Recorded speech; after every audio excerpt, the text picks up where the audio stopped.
Welcome back, everyone, to another episode of Insightful Principles. I have a regular guest here that's on the show again today, Alex Cole, and we really are going to break down the whole FTX contagion, really just kind of talking about some of the recent developments that we've seen with FTX and also what this means just for the entire industry, but more specifically with how Bitcoin separates from crypto, and we really wanted to take some time with this episode to kind of just educate you all on what's been happening with the whole contagion aspects of FTX, as well as why this, always points back to the purpose for Bitcoin. But without further ado, welcome, Alex. I'm glad that you're here on the show today. Thanks, Kevin. It's always good to be back, and it's kind of funny. The last time we spoke, not too long ago, we talked about Three Arrows Capital, that whole fallout with Terra-Luna, and just a lot of pain in the industry at the moment. And that was a previous conversation. Now we're fast forwarding a couple months, and we have got, FTX, one of the biggest and largest asset holding exchanges out there, just collapsing and filing for bankruptcy. So, kind of a continued conversation from previously. Not a positive one, but I'm excited to dive into it with you. Yeah, no, I agree. I think it's crazy. I think last time we talked, it was, I want to say we were going into the fall, and we had seen everything that happened during the spring and for some of the summer with, like you said, the Terra-Luna situation, with everything that they were doing with their Anchor protocol, their yield farming product, and how that created a cascade with Three Arrows Capital and all of these other centralized exchanges with Celsius, Voyager, BlockFi. And, now that we have, the largest bankruptcy so far up to date within the crypto exchange world with FTX. And definitely, just to kind of give you all an overview of what happened that may be listening about this and hearing about it for the first time. So what seemed to happen was FTX, Sam-Bankman Fried, SBF, he is the CEO of the company. And this is a crypto trading platform that came into existence about May of 2019. And then you also had his trading prop firm, which was more for his hedge fund purposes with Alameda Research. Now, that came into existence about November of 2017. And with this particular platform, he was essentially being a market maker where he would actually go in, buy different cryptocurrencies in one country and sell it in another. I know that I have read that Alameda Research actually started within Hong Kong.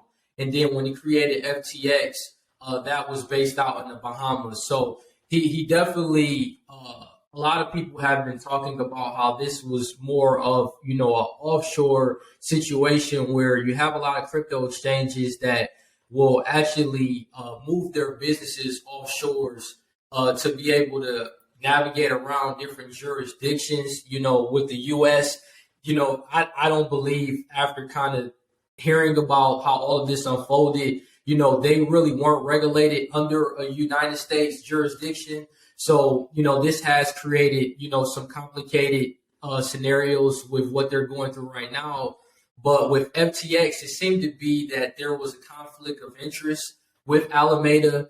And essentially, FTX was used in a way to help fund some of their leverage activities with Alameda by promoting different yield farming products. And also, they did create what was called their FTT token, which was also used as collateral on loans that they would issue.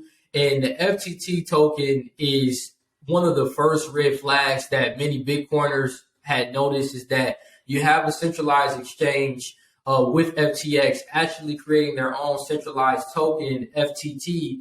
And many people will argue that there was at some point some aspect of a commingling of funds, whether they allegedly were taking customer deposits and they were trying to pump up more of their FTT token. And this really just had led to a lot of issues where there were a lot of questions around FTX balance sheet and for most of you that are probably listening now and that have seen some of the recent developments, they currently have had to file for bankruptcy because they simply have not had the liquidity to service the withdrawals on their platform. They've actually been hacked as well within their platform, and it's really created a ricochet, and it's created more of a contagion with a lot of stuff we seen earlier this year. But Alex, I did just kind of want to get your take. When you first heard this news, did you kind of put the pieces together after all of the information started coming out about this being a Ponzi scheme? What were kind of some of those red flags where you was like, yeah, this is pretty crazy to see what's going on? Yeah, I mean, for this one, honestly, I didn't see FTX being involved in so many scandals until all this kind of unfolded. The situation is so much to unpack here and discuss, but I feel like every day we talk, every day we see news come out, there's some other situation popping up. It gets crazier and crazier by the minute. But when I first heard the news, with FTX being such a big exchange and conglomerate, I think it's one of the largest funds out there. Plus, you see that FTX is sponsored in Miami. The Heat Stadium's named after them. You've got Tom Brady and other athletes and celebrities, kind of promoting this. Even the NBA rep jerseys have FTX on the pocket there. So I just thought FTX was monitored very well. I thought, being of that size and caliber, there was a lot more stability there, and just being such a large company, I thought the oversight was a little more granular. And so when I first heard all this news, I thought it was kind of just a ripple effect of the current industry and market. I thought, hey, we saw this with previous exchanges and other crypto companies. I thought it was a continuation of that. They were kind of maybe subsetting or kind of tourniqueting the bleeding for a while, and then they just kind of finally cut up to them. They were bleeding out with the recent, price collapse and everything else. But as we learned more information, after that initial, news came out, it was not just that. There was other, bad actors and other very, how to put this, very detrimental decisions made on their part, criminal activity. Would you say that? I mean, it's basically what this was, worse than like Enron and other financial collapses we saw. So I think initially, to your point, I just thought it was another company that was going under because of the mining market, not just crypto, but mining, financial leverage, all this stuff's collapsing at once because of the price depreciation. And so we thought it was just kind of a continuation of that. And as we find out more information, it's definitely more in depth than what we initially thought. So I'll say that's my initial reaction. Yeah, no, I don't think anyone, expected a company this large, to actually have to file for bankruptcy, and was actually really pushing their own narrative around their FTT token, and really was possibly commingling funds with customer deposits. It's just unfortunate because, I never had any direct exposure to FTX, but, I've been hearing that there were, major just crypto enthusiasts. I think Travis Kling, I've been hearing, is a name that had, a certain amount of his crypto hedge fund was in FTX.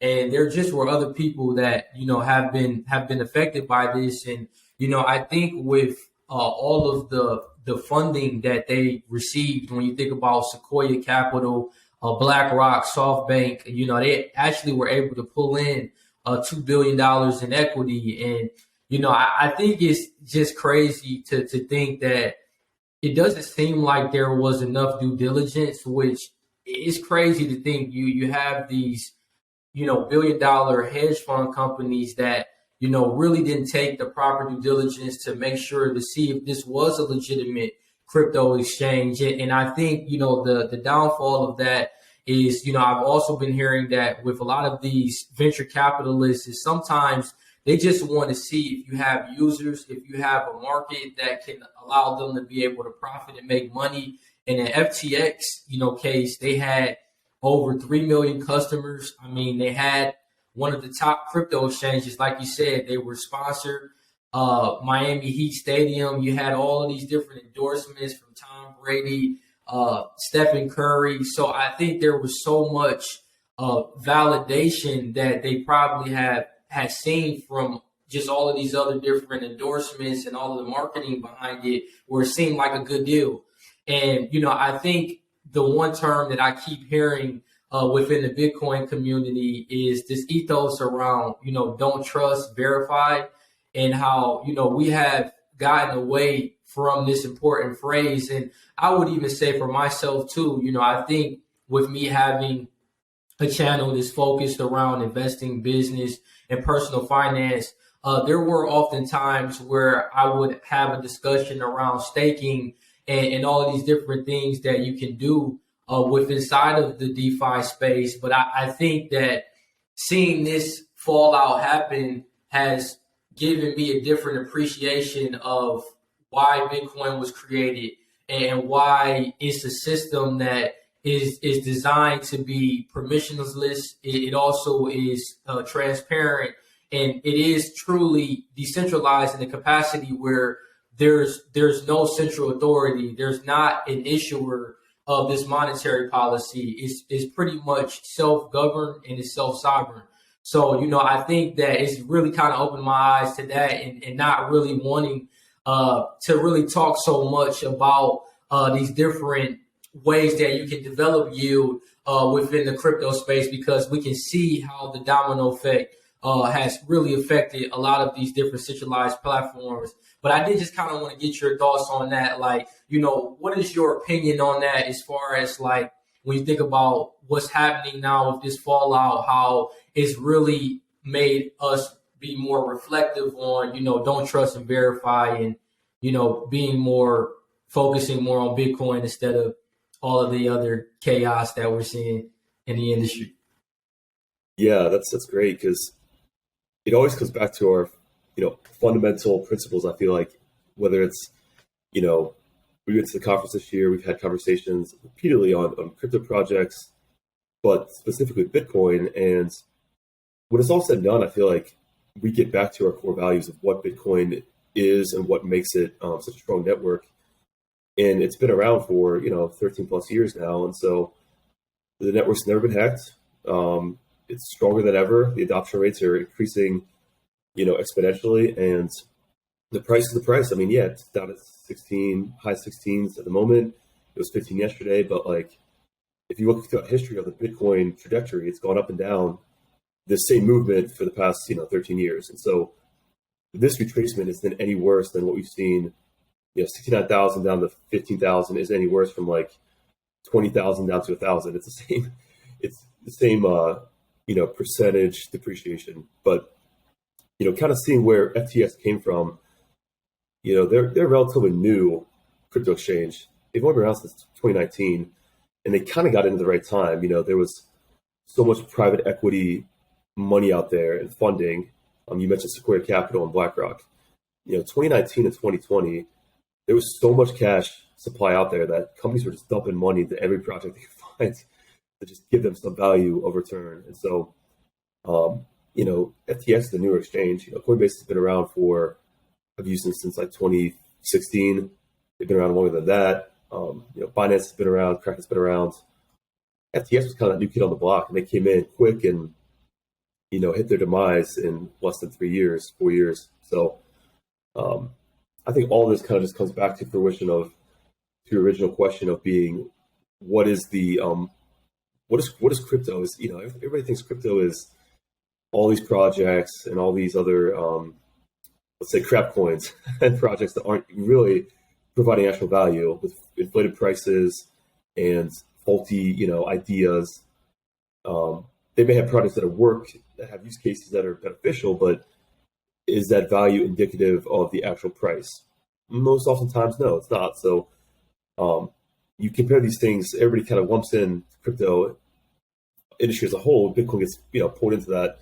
And I saw even this week, senators were calling to, not buy Bitcoin, urging, citizens not to buy Bitcoin because of the FTX collapse. And it's that kind of stuff that I see and hear. It's like, do you even understand it? I know Ted Cruz came out and said this week, we don't have enough politicians that even understand the basic fundamentals of Bitcoin and what it really is.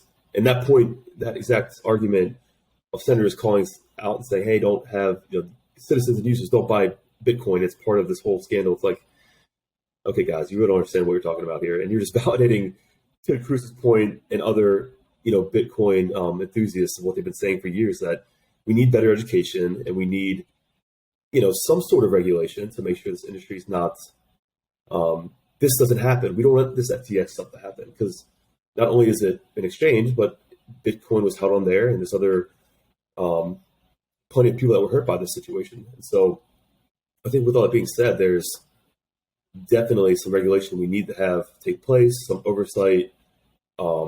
It could be balanced in asset percentages, like we separate. I saw South Korea came out today and said, hey, let's regulate this as a country to the point where we have customers' digital assets on one side and the company's assets on the other. Like, stuff like that is so common sense. We should be doing that.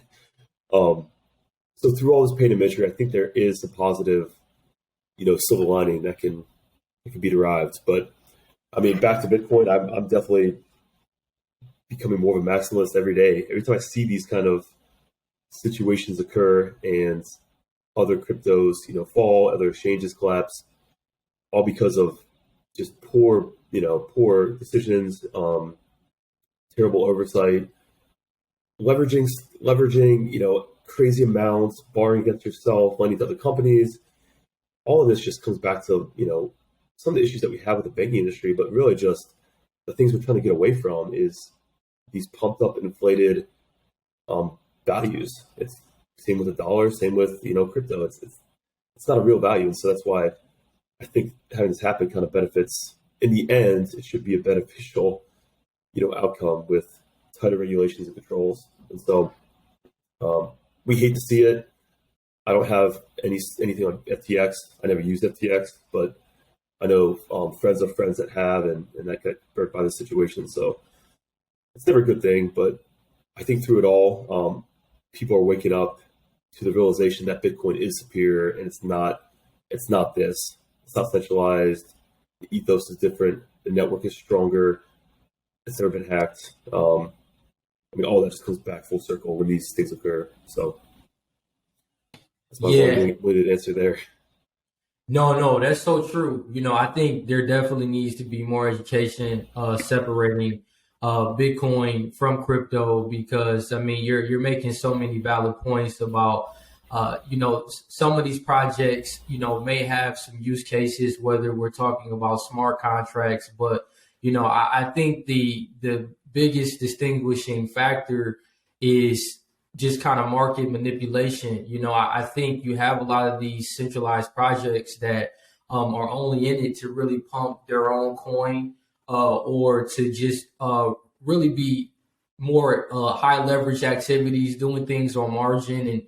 And when you start talking about actually utilizing customer funds, that's almost showing that you're having some type of solvency issues where you don't have enough reserves, you don't have enough cash flow and revenue to be able to support the liabilities that you may have on your platform. So you're having to dig in other ways to try to solidify their balance sheet. So I think it's definitely unfortunate, but I think I heard Greg Paul say something more recently.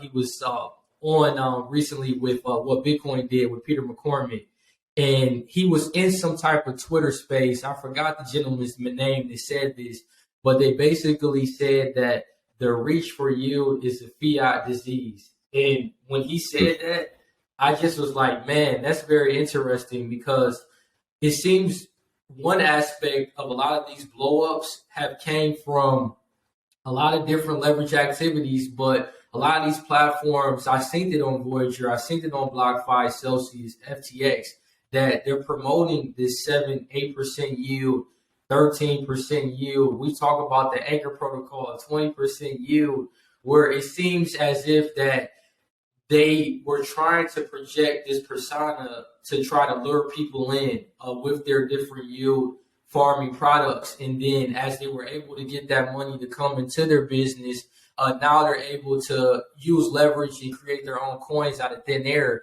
And I think that is a big challenge within the crypto industry, and it's a separation from Bitcoin, because Bitcoin is a programmable monetary supply system where you don't have anyone being able to manipulate the supply of what's being issued. And in the case with FTX, they could print unlimited amounts of just their FTT token.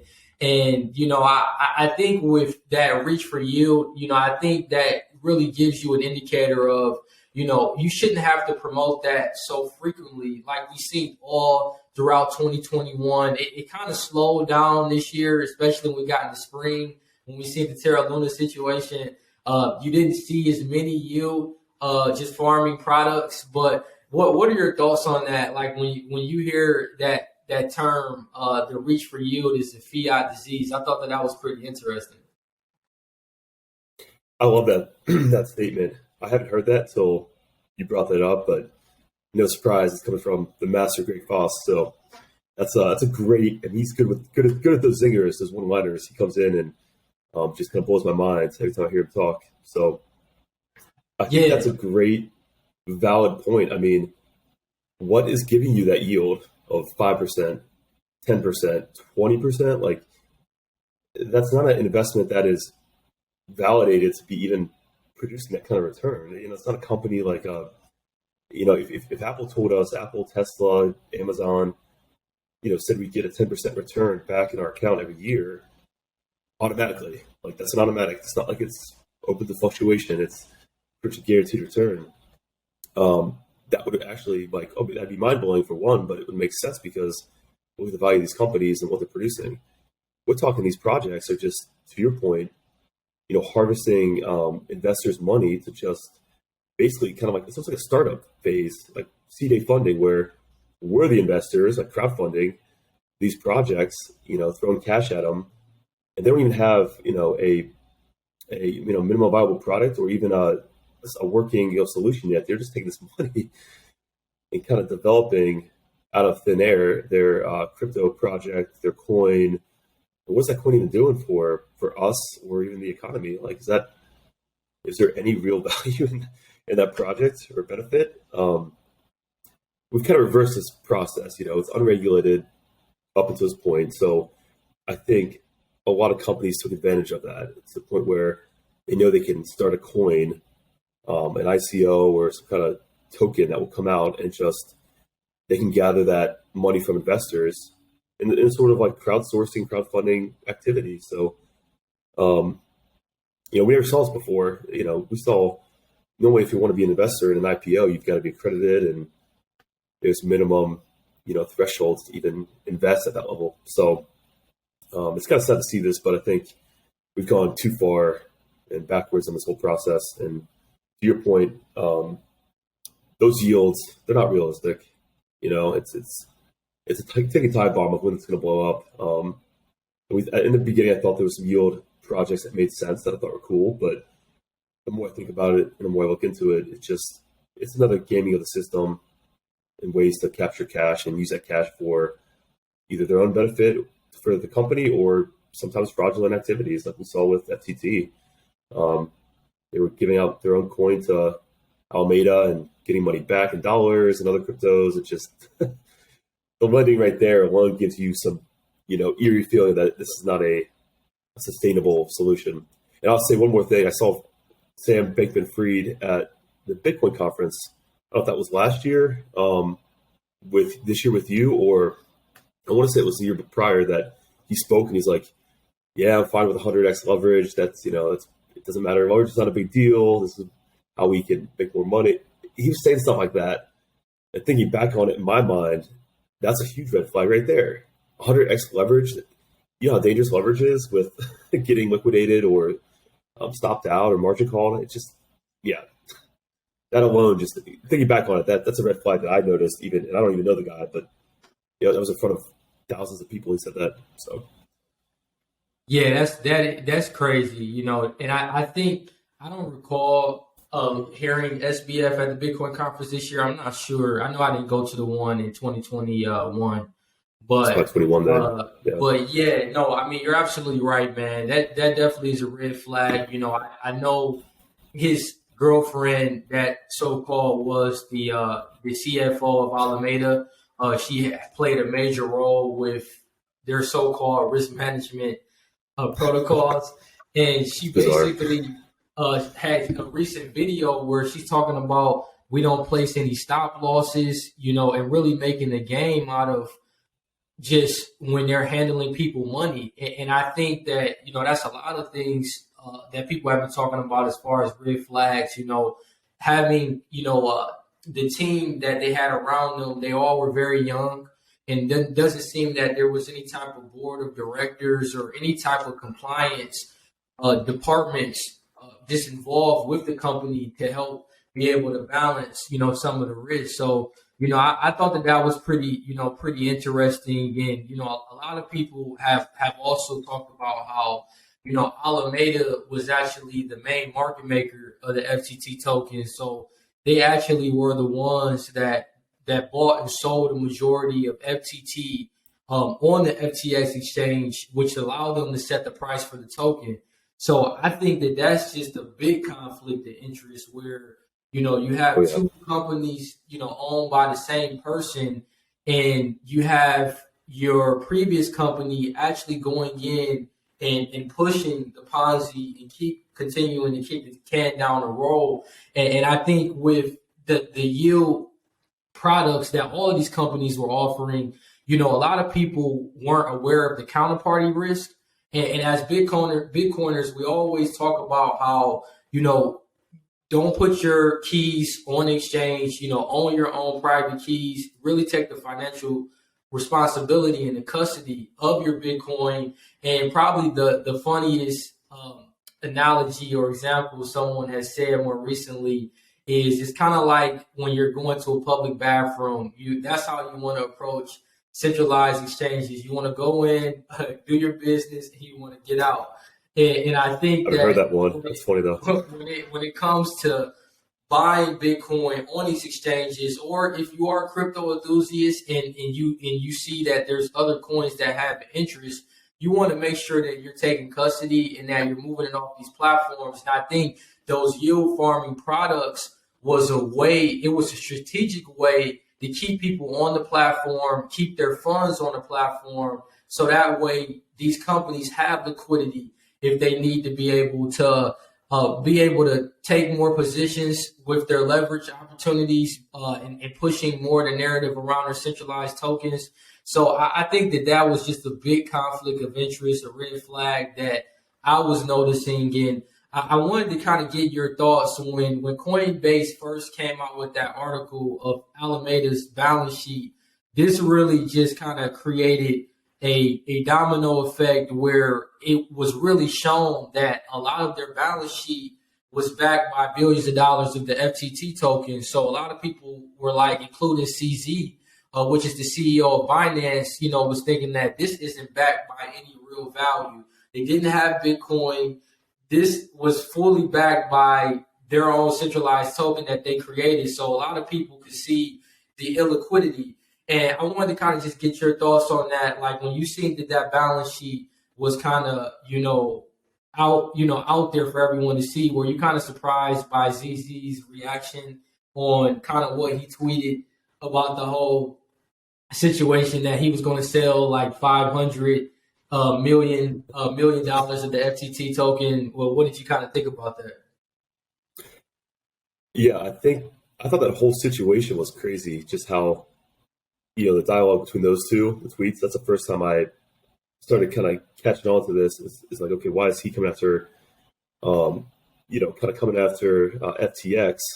Naturally being the CEO of Binance and the owner, you would assume that maybe it's a positioning play where he's trying to, strong arm FTX and gain more market share by having customers, leave that exchange and come to him.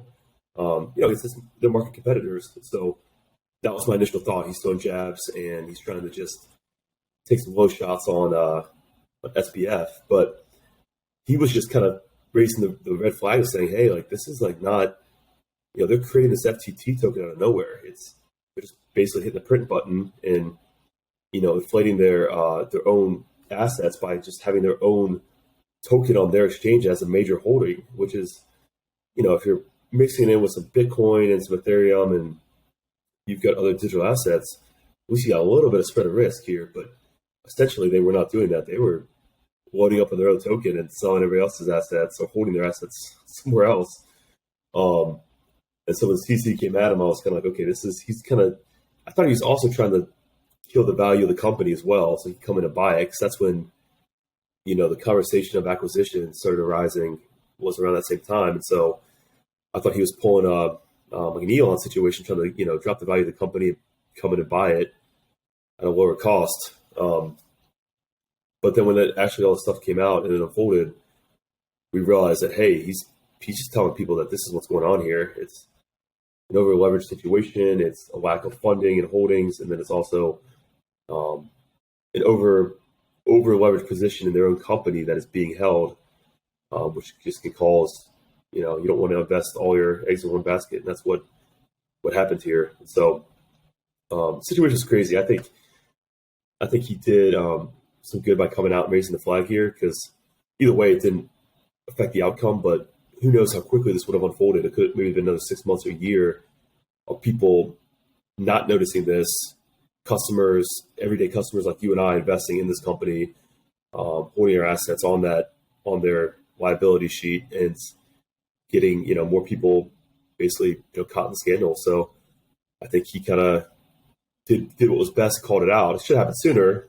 There was a lot of red flags over the past year. I think that just people didn't check these people on them. I mean, this whole story is crazy. Like, these kids were, these were kids basically. They were running this company, and there wasn't any accounting like protocols. There wasn't any financial like oversight, like a board of directors. There wasn't people saying, hey, like, what's our asset to liability ratio? What is our debt to income? What is our percentage of holdings to liabilities? Like, none of this was even discussed, and it ties here with having his mom work for the WEF, and her the CEO of Alameda. Like, she has connections straight to Gary Gensler through her dad. Like, and none of this was discussed. I find, if you go to MIT, none of this, like, I don't know, the fact that you have all these connections, didn't you have a conversation with somebody along the way of like how to run a company? Like, I mean, basic 10K stuff that you need to I don't know. It's insane. We could have a whole podcast just on this one topic right here. I just think it's kind of hard to believe.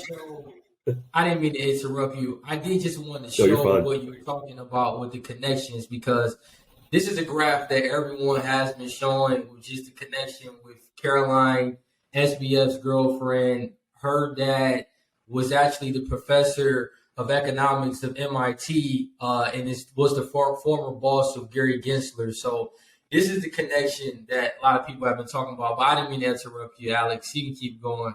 I just wanted to show this. Definitely jump in with this. This is a good visual depiction of what ties here. And I just have a hard time believing this is purely coincidence. I mean, if you have these kind of powerful contacts, I mean, his mom, doesn't even show her on here, but she works for the World Economic Forum, WEF. FTX was shown on their website, on the World Economic Forum's website, at one point as a social, donor, as a sponsor of, these programs and wellness. And then you have all these other ties to the head chair of the SEC, and everybody's, saying how great of a company FTX is and backing them. And this went on for 3 years and nobody said a word. No one looked at a balance sheet or questions.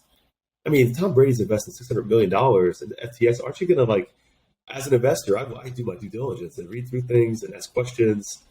I just can't imagine that all these people are sending this money to the SBF and at FTX and not even questioning anything about that amount of money transferring to one company and not even checking your investment. Just common sense, It's crazy. It's so crazy. You're so true. The due diligence, and I am trying to look here as well. I do remember reading that article about SBF's mom being a part of the World Economic Forum, and even on the World Economic Forum website, at some point FTX, they were a sponsor or they were on some type of board. I forgot exactly. I know if you kind of look it up and do some research on it, everyone, and just kind of look at, the connections with SBF and his mom with the World Economic Forum. I mean, this doesn't seem to me it's funny how all of this is just a coincidence. Like there's so many hidden connections. And, I think that there also has just been a lot of talk around just the team that he had around him. They had connections with other previous companies that were involved with scandals. I can't think of the guy's name. I think his last name was like Wang or something like that. But he had some type of exposure with some scandal. So, I think there's just a lot of questions around the people that he had around him. But I think that all of his contributions to the Democrat Party, he was the second largest donor of the Democrat Party during the 2021-2022 election cycle.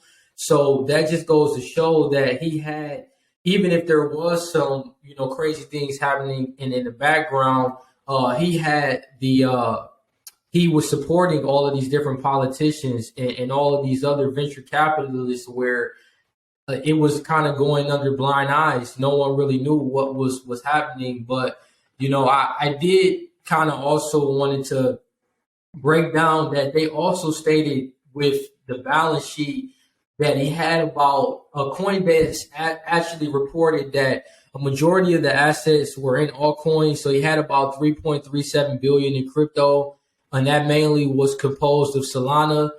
There was 3.66 billion in the FTT token, and then there was 2.116 billion in the FTT collateral. So this was actually a portion that was actually being used as collateral for the loans that they had to pay back with other lenders that they had. So it was just a lot of different, moving parts within this. And, I did want to kind of just get some of your thoughts on just some of the more recent news that we're seeing with just kind of some of the recent Chapter 11 bankruptcy filing. And I think that one of the more notable things that I've been hearing is that the balance sheet showed about 9 billion in liabilities, and there was only 9 million in assets, but some of those assets are missing. So I thought that was, pretty crazy that, they have a negative running balance sheet. But, what are kind of some of your take on what you've been kind of hearing with the recent kind of bankruptcy filing that has came out more recently? Yeah, there's been quite a few. And, I think FTX at this point, they've seen Genesis, some other companies are in jeopardy as well.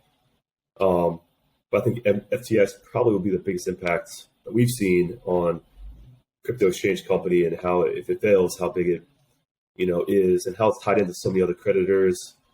What a few other exchanges have, money with FTX, and so there's a list on here as well.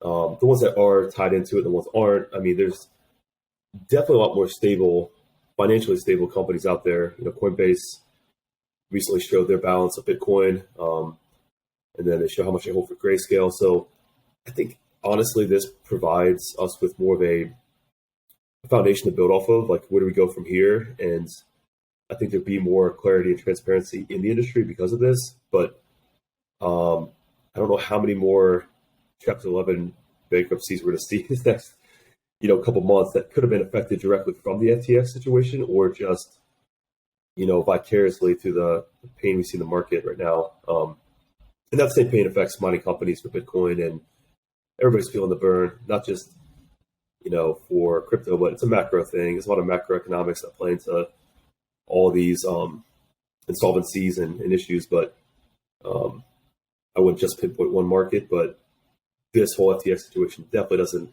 it throws a little gasoline on the fire here when it comes to what happened recently. So I hope this is kind of the last big one we see. I know some companies are coming out, Kraken, Binance, Coinbase, and saying, hey, we've got this much on reserve. We can prove this.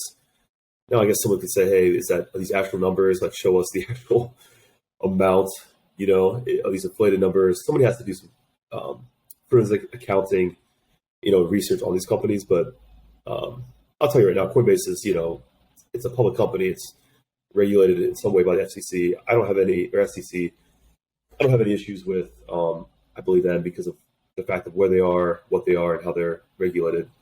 But seeing this information come out, these balance sheets kind of being produced, saying, "Hey, like we're not that. Check out our statement and our balance sheet here." I think that is going to be positive for us as investors. Knowing where to hold things.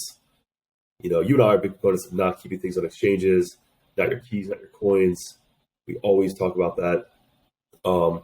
I think this furthers the withdrawal we're going to see from exchanges. And how much Bitcoin we've seen in the past month pulled off exchanges because of this reason.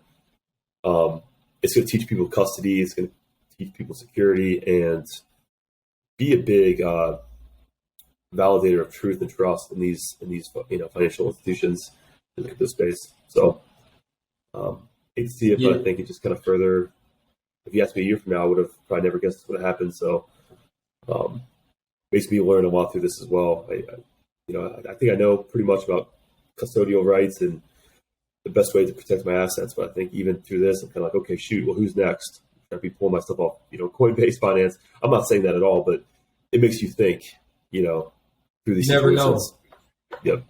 Yeah, you never know. It's definitely made me think a lot, of where I want to hold, not only a majority, kind of like what we talked before, I'm definitely a majority of all of my Bitcoin assets are in self-custody, but we as everyone as that is invested in the crypto industry, you do notice that, you may have a small allocation that's on a centralized exchange, but I think these moments do make me think like, okay, who could be next? I'm not going to say, Coinbase or Binance. And, I think that kind of like what you said, Coinbase, they are a publicly traded company. So they're under different regulations where FTX was an offshore entity.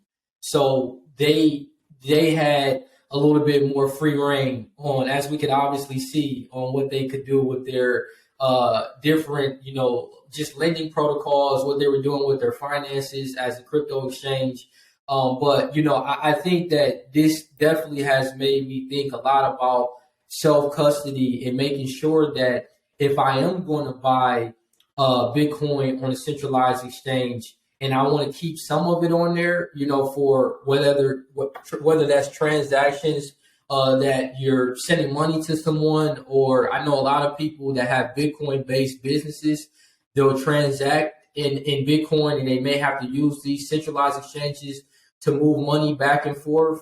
But I think that it's definitely allowing me to want to pay more attention to what are the liquidity and the solvency of these centralized exchanges, and are they in a good, healthy position with their balance sheet? And I think proof of reserves is good, and I've been hearing a lot of people talk about proof of liabilities and how I think Coinbase, they have came out and said that they're going to do both proof of reserves, proof of liabilities.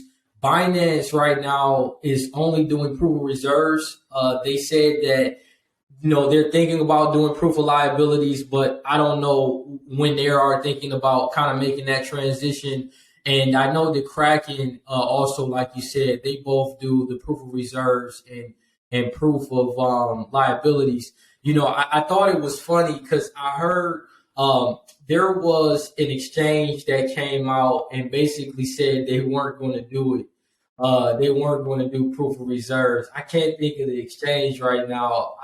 I don't know if it was. Well, I know KuCoin actually said that they're going to continue to do it, but there's some exchanges that are having pushback on it because they're talking about security issues and how they don't necessarily want all of that cryptographic just accounting, having all of that out there where it could potentially be hacked. So I understand the pushback on that, but I think that you do need this type of system moving forward because we need to know if these exchanges have enough reserves to cover their outstanding liabilities. Because it seems like what we've seen all this year, there's a lot of companies that it's a fractional reserve system. Unfortunately, it's crazy when you think about the parallels to the traditional finance system. And that was actually one thing I did want to get your opinion on, is people have been kind of stating how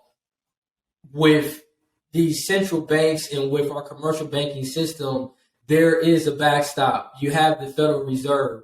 With crypto, with a lot of these different Ponzi schemes, there's no Fed backstop. So they are pretty much, they're liable for any of the risks that they take in the market. But, would you say that you see parallels when you kind of compare it to the fractional reserve banking system, when you think about all of the fallouts and the collapses we've seen throughout 2022? I mean, unfortunately, yeah, it's the same over leveraging, over lending, fractional reserve system, which is like 10% for most banks. I'm guessing, obviously FTX was beyond that, but 9 billion, you have 100 million. We're right there at the 10% mark. I don't think anything's safe at that point if you're only reserving 10% of all assets, whether it's a bank, financial institution, or crypto fund. The only difference being is that we bail out these other institutions, and we have in the past historically throughout the U.S. So, we don't, Lehman Brothers, these companies, they go under. The people that are hurt are the customers, and then the ones that come out of it safe are typically the financial institutions and banks. And so, I'm not anti. I'm all about investing. I live in New York City, right down from Wall Street, so it's not like I'm far from the capital of financial institutions. But I just think that's the difference, is that since these are unregulated, when these things happen, everybody's burnt in the same effect, but the bailouts doesn't hit, like it does for the auto industry, for the airline industry, for the banking industry. We don't have bailouts for that. And so that's why I think even more it has to be regulated in a way that protects customers. And if these companies say, hey, we don't want to show our current reserve, it'll put us up, put us in a situation for being hacked. That's fine. Show us a percentage. Have a 50% reserve of assets, versus the liability. Or, don't give us the exact number. Show us how many reserves you're holding for each in a decimal or percentage amount, and that'll give us, some kind of surety. So I think that's kind of lame excuse to say, hey, we don't want to show our current reserve. That's fine. Give us, are you 50%? Are you 20?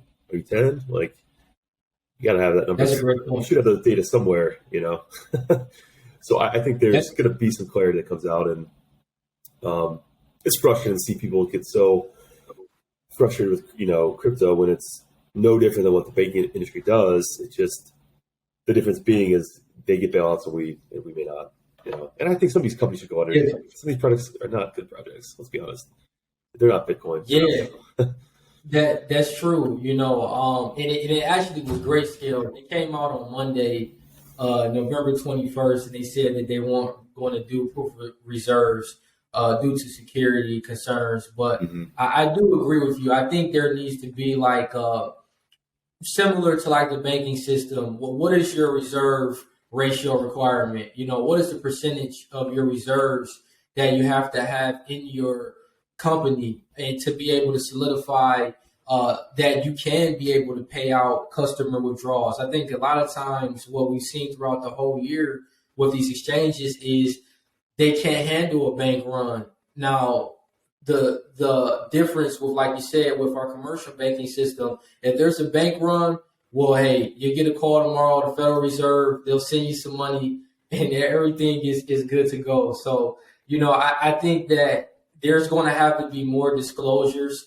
I think that there's just going to have to be a better just financial management and compliance controls, when it comes to these different exchanges. I think Coinbase and Binance have shown, Kraken, they have shown that they do have business models that can handle the volatility that we've seen with a lot of these other exchanges. And we'll yet to see, what happens, and see if there's any other exchanges that go down. But I really hope that this is the last one, because, I heard someone say something that was impactful. I was watching, just kind of listening to a podcast, and they were kind of talking about well, actually, it was Jesse Powell, the CEO of Kraken, I believe.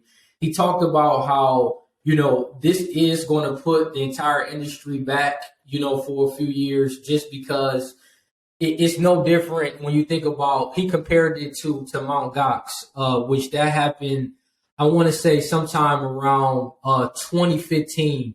And he said that it took some time after that fallout happened when they had the situation where there was a misappropriation of funds and then there was a bankruptcy. It took some time for the industry to recover. And I think that both the crypto industry, whether you're in the camp of DeFi or whether you're a Bitcoin maximalist, both parties are going to have to work together to make sure that the customers are being protected and that the security is the top priority. And I think that that's what the narrative needs to be moving forward, and that there needs to be proper disclosures so we don't have these different collapses happening where people are, thinking that their funds are safe, and it's just nothing but uncertainty on the management side when it comes to managing those assets. So yeah, it's definitely, very, very interesting times. And, kind of just the way I wanted to kind of close out things here, Alex, is kind of like, where do we go from here? When you think of yourself just kind of being an early, Bitcoin investor and kind of seeing the different ebbs and flows of everything that has happened throughout the crypto industry, where do we kind of go from here, kind of moving forward? What do you think the focus should be when it comes to everything happening with this FTX collapse? Yeah, no, you're exactly right. I think moving forward, there's got to be, like we kind of discussed today, that there's got to be more protocols in place and definitely some kind of regulatory oversight. I don't know if the bill, I don't think it was a bill that's, SBF was proposing to the CTFC or whatever the acronym is. But either way, I think that might not have been the solution. It could have been self-interest, embedded within that document.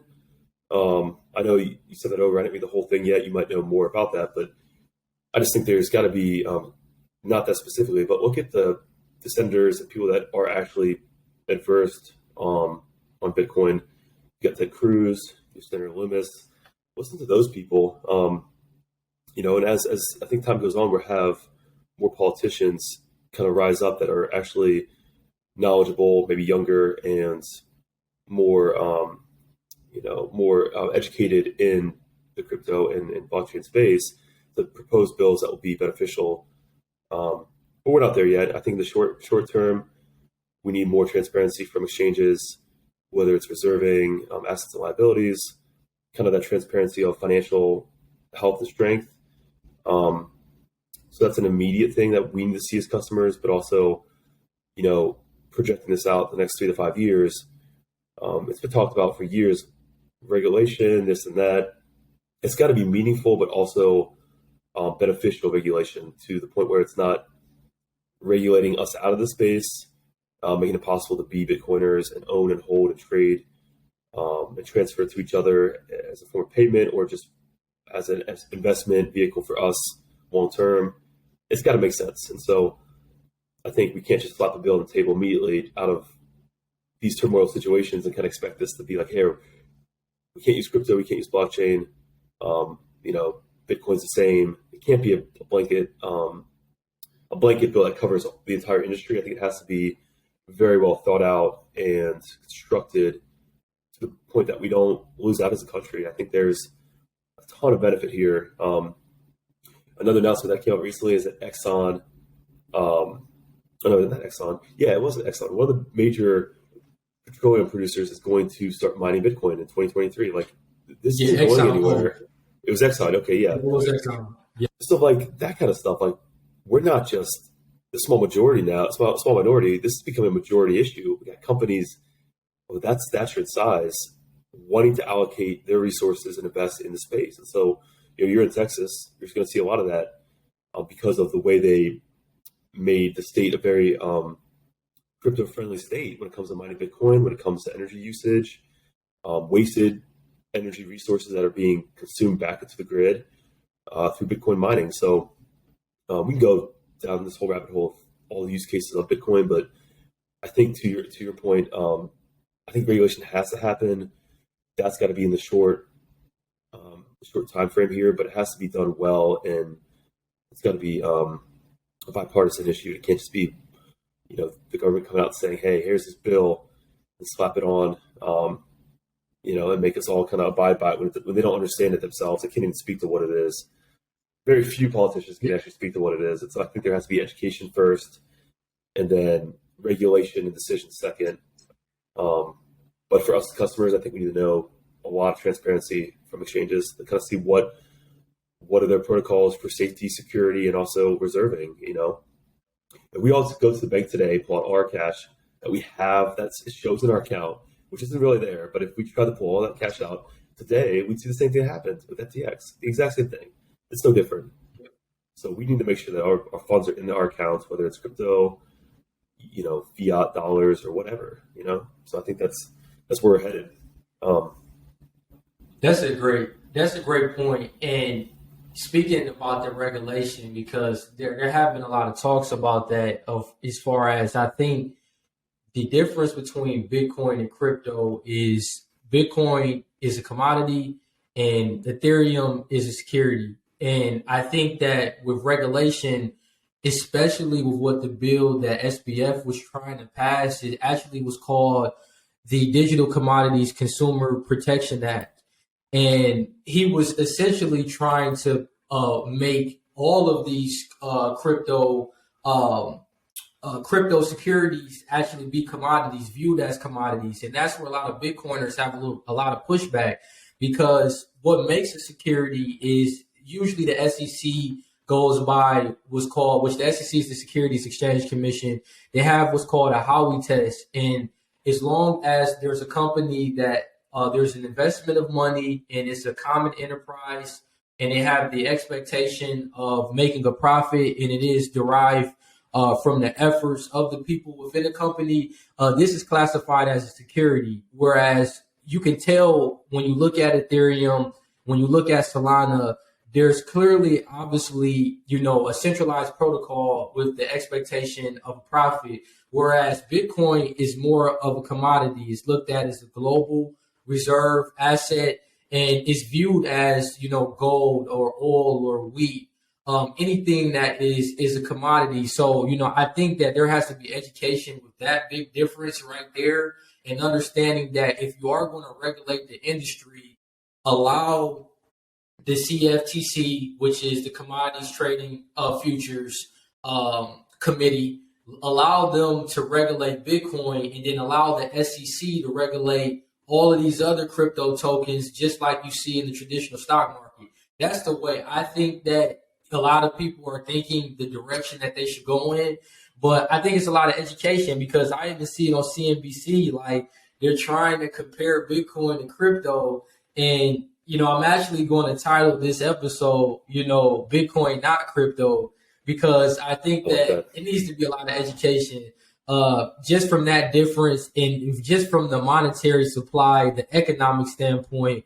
There's tremendously amount of differences. And when we get into mining, Bitcoin mining, there's much more further use cases than any of the type of mining that you may see with these other crypto coins and all of these different things. So, it's definitely, going to be interesting to see what the results of this bankruptcy is going to be for the entire industry, and what the pushback is going to come out of it. Because I expect that, unfortunately, I know that they're going to try to crank down hard, on the industry. I'm just hoping that someone can get into Washington and educate people and make sure that they're not trying to put Bitcoin in the same category as the crypto, industry. So we'll see what happens. But, I definitely think that, this was a very good conversation with you, Alex. I think I'm glad that we were able to kind of break down,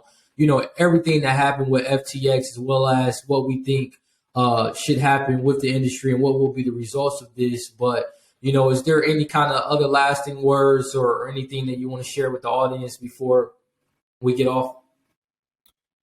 I guess really to sum it up, there's timelines here of everything that's happening.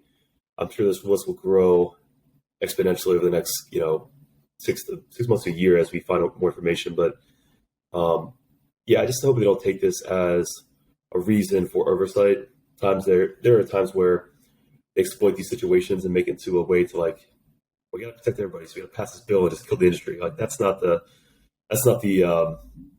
outcome we need as investors, because there's a lot of good companies out there. There's a lot of good projects, a lot of digital assets that make sense. There's a lot that don't, but to your point, Bitcoin is not crypto, and Bitcoin is not that. Nobody owns the Bitcoin network. You can pull it off there at any time. You can use it anywhere you want to. Pretty much pay for stuff now, which is kind of wild. But it's a true digital asset in the form of a commodity or real estate. Like, you own a piece of it, and there's not a CEO of the Bitcoin company. It's, the other ones are securities in many ways. Like, they're not. These coins are part of a company's investment, whereas nobody owns a Bitcoin network. There's not a CEO who runs that company, the Bitcoin company. It is what it is. It's a decentralized network, and so it has to be treated like a commodity. The fact that we can transact with it, sell it back and forth, shows that it is something that's not regulated and uncontrolled. So, in a positive way, there's been no hacks in the network. It's not centralized like these other companies and securities or digital assets, we call them. So, yeah, it's interesting. I think that's the final message that I want to send. That, hey, this is, do your research, but if anything is coming out of the situation, it shows that Bitcoin is not what these other things are. And so it cannot be manipulated the same and overinflated, and as a set finite economic amount. There's a supply and demand here that is not available in any other created currency this way. Yeah, no, that's true, and I think that's what makes it a commodity. Is even though you may look at gold, you may look at oil, silver, wheat, whatever you look at, that supply in some capacity can be manipulated in some ways. I know people have said with the gold market, the paper market at least, that's often manipulated. But I definitely think the commodity characteristics that I think about is, like you said, it is viewed as property, like you will look at real estate. Something that is going to hold its value, and with the cap supply, that's what allows it to be valuable, because it can't be manipulated. No one owns the network. You can't continue to keep printing more than 21 million Satoshis. It's only going to be that finite amount, and people want to hold a store of value that has, utility cases, and I think Bitcoin is much bigger than all of these cryptocurrencies, because it's trying to solve a problem that the traditional finance system has had for so long. And that's just a system of financialization where there's just a fractional reserve banking system that is often encouraging credit and borrowing to be able to improve their monetary supply, which actually dilutes the value of their currency, a fiat currency. But when you talk about Bitcoin, it isn't driven by borrowing and credit. And I think that is often sometimes a disconnect between, people that are for Ethereum and then others that are for Bitcoin is, they still want to be able to find yield or to make a profit. But I think that Bitcoin is trying to solve a bigger problem that none of these cryptocurrencies are trying to solve. Bitcoin is really trying to be a global reserve asset that has a predetermined economic policy that makes money a lot better, and it encourages saving instead of taking out credit in these different high leverage margin protocols. So I think this is going to be a constant story moving forward. We could talk about this all day. I know we both can talk about this all day. But I've never thought. The greed component also is eliminated by the Bitcoin network. That's what it was with FTX. It was pure greed and trying to grow and scale and leverage, and it just it didn't work out that fair. But with Bitcoin, you don't have the greed component. There's no board of directors. There's no CEO.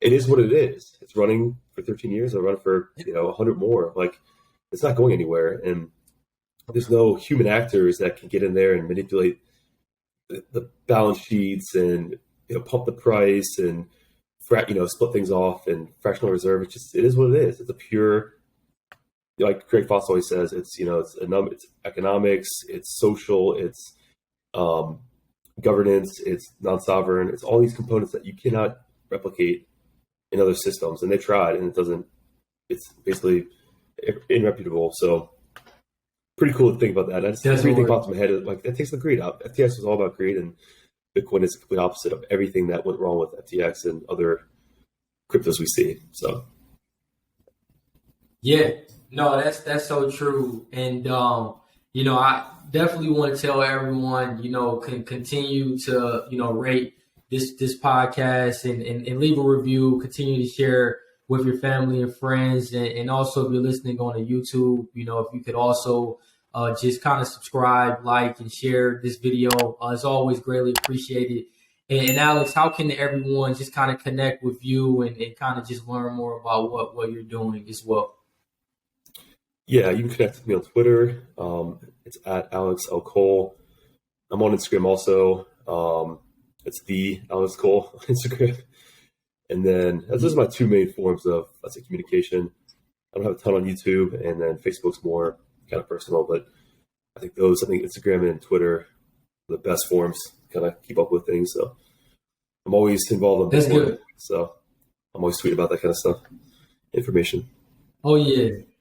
And we'll definitely have to, definitely get back on again and talk about, just kind of the developments that we're seeing with the bankruptcy filing and all the other things happening and how it's kind of affecting other crypto exchanges. But I'll put all of Alex's information in the show notes as well, everyone, so you can connect with him. And I thank you all so much for watching and listening, and take care. Thanks, Kevin.